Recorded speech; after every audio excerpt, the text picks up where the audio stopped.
It's an airplane in that Mustang over there, you're going to fly it on a mission tomorrow. And I said, the hell I am. He said, the hell you aren't. No, he didn't say that. He said, that's what the colonel said, sir. I said, well, I guess I am. So we did. We all got 30 minutes. My flight later got 40 minutes, but I think he had the most of anybody. But we all jumped in a new airplane, got him to show us how to start it, and the next day we flew a mission in it. So, that's amazing. It is amazing. But in those days, you couldn't do this today with all the high-tech stuff that we have in aircraft today. But in those days, if you could fly one of them, you could fly them all. Yeah. I mean, basically, flying was the same. Same, yeah. I mean, Just learning how to start it. There'd be different characteristics of the airplane and so forth, but you quickly could adapt yourself to another airplane. And you prefer the P-51? Oh yeah, yeah. Except for ground strafing, I like that better for ground strafing. A tank? Yeah, the tank. Yeah. The Germans call it the jug. Called a juggernaut. Now, was this battle damage on purpose right there, or is that just something? Oh, that's a model. I think I just punched my fingers through it one day when I was looking. I was 7 years old. It was with a World War II barnstormer and in an old World War I airplane. I mean, World War I barnstormer. Anyway, I didn't see an airplane up close until I went in and started training in these. This had about 120 horsepower and open cockpit, instructor sat behind you and so forth. But that's what we first trained in. We got about 60 hours in those. And then we went to the BT-13, which had fixed gear. It didn't retract. It had about 300 horsepower. And we had another 60 hours or so in these. Then we went to the AT-6, which is really a great airplane. And this had retractable gear.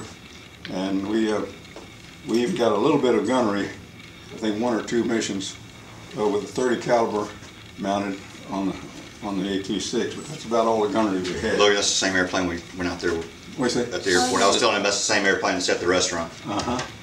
And then we jumped from any time, when we were flying those, we always had an instructor with us. First time we flew it. Then we jumped to an airplane that had from 600 horsepower to 2,000 horsepower, the Thunderbolt. And first time you flew this, you were by yourself. You just read the manual, and they told you a little bit about it and so forth. You got in and flew it. I also got some time early in the war. I didn't fly these in combat, but I got some time in a Spitfire. I got about maybe 20 or 30 hours, I'm not sure exactly, but around 20 or 30 hours in a Spitfire. Quite a bit different in the Spitfire. When we got over there, they told us to get out there and fly in the airplane they could find. I got the mechanic to show me how to start it, and I flew it. This is a German bomber, Heinkel 177.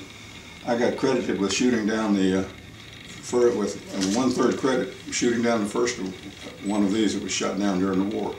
It had 4 engines and 2 nacelles. 2 engines in each nacelle, geared to the prop. It had a tail gunner, top gunner, so forth. And one of the times I got damaged was when I was shooting at this plane. The tail gunner got a few shots into my wing.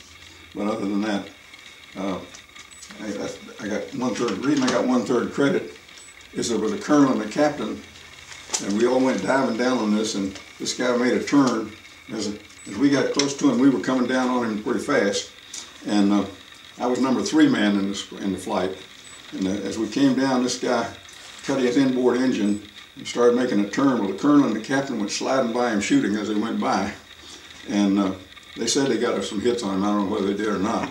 But, Of course they didn't. But when I came out of my turn, when I saw him turning, I was way back here, and I started turning with him. And when he came out of his turn, I was in about this position, and that Thunderbolt, it was 850 caliber, literally cut the airplane in 2. Most of the hits were right in here, and it was perfect range, and so it actually cut the whole tail off. Wow. The guys accused me of shooting down an ambulance plane. But anyway, I've also got time in a British Lysander. This is the plane that they used to put radio equipment and so forth behind the lines and put spies behind the lines. They used this airplane. It had a tail gunner and pilot, I mean a gunner and a rear gunner and a pilot, and it would land on a football field.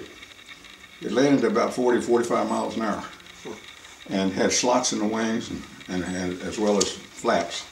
And the first time I ever flew it, nobody had told me anything about it. I didn't even know it had slots.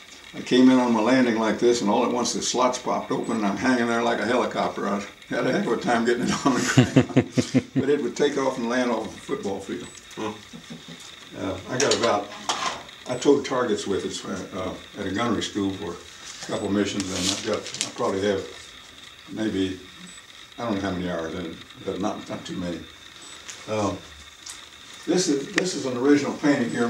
This is the airplane I crashed on fire. This is a B model, P-51 B. The B's and the C's were exactly the same, except they were built in two different places. One of them was built in Dallas, and I think the other was built in Ohio somewhere. But anyway, these are the invasion stripes. This is very important, son. On D-Day, we came in from a mission the day before D-Day, and my crew chief jumped up on the wing and he said, Lieutenant, we need your plane immediately. We have to paint all the airplanes on the field before midnight. This was about 2:30 in the afternoon. I said, I don't want my plane painted. What do you mean? He said, we have orders to paint black and white stripes around the fuselage and around the wings and so forth. And the purpose was the Navy people at D-Day, there were 1,000 ships down there, all of them with guns, anti-aircraft guns, and we were going to be flying over them, back and forth over them. And they didn't want them to shoot us down, friendly fire. They didn't want it. So that's why every airplane that participated on D-Day, the cargo planes, the fighter planes, the bombers, every single airplane in the Air Force that participated in D-Day had invasion stripes. They're called the invasion stripes on them. And that's what that was for, was to identify. You notice the PE on the airplane, that's our squadron letters. We had 3 squadrons, PE, PZ, and HO. And on the tail, the P on the tail stands for my name, Powell. And the fellow flying with me was one of our aces. His name was Thornell, Jack Thornell, and so he has a T. And you notice the black bar underneath his letter there. The reason for that was that we had 2 guys in the squadron whose last name started with a T. So to identify them, one of them had to have the black bar underneath. Why don't you tell them who had the P with the bar in yours? The what? Who had the P with the bar? George Brady? Yeah, he has the T with the bar. There was only one guy in my squadron had a P. And then Preddy came in, and then he had the P with the bar, right? Yeah. When Preddy came in, Preddy became commander. He was originally with the 487th Squadron and had HOP. When he came back from his 30 days in the States and took over our squadron as commander, they gave him a new airplane with with PEP and a bar underneath it, because my plane was still flying. I had come home, but my plane was still flying with the P on it, so that's what happened. Everything his dad didn't have a car, and my dad did, so whenever I got my dad's car, he was with me, so we were always together. Well, we went off to we were in grammar school, high school, we went off to college, and we were roommates in college. He only wanted to go to college to get the 2 years in to become a pilot. That's what was required in those days. I didn't really care. I hadn't decided what I wanted to do or what I wanted to be, but we were roommates. Well, when the Pearl Harbor came, and you know what Pearl Harbor is, yes. When Pearl Harbor came, they dropped that rule. They said, okay, guys, we only had a year and a half at that time. They dropped that rule. They said, okay, guys, if you can pass all the tests, the physical, mental, aptitude tests, and so forth, if you can pass all those tests, then you can become a pilot. So he and I hitchhiked. In those days, you could hitchhike safely. People would pick you up and not do things to you. But anyway, we hitchhiked from Morgantown down to Pikeville, Kentucky, and took the test. I passed, he failed. He failed by 2 points. So he went to another Army area 3 weeks later and took the test again and passed. He became a Mustang pilot in China in a recon outfit during the war. He flew Mustangs out of China, and I flew them, of course, in Europe. But I want to show you what he named his airplane. Come up and take a look. That's a tribute to our friendship. Isn't that nice? That's very cool. Punchy's pal. Very cool. He stayed in the service, retired as a colonel, and he died about 2 years ago with shingles, which is a very painful thing.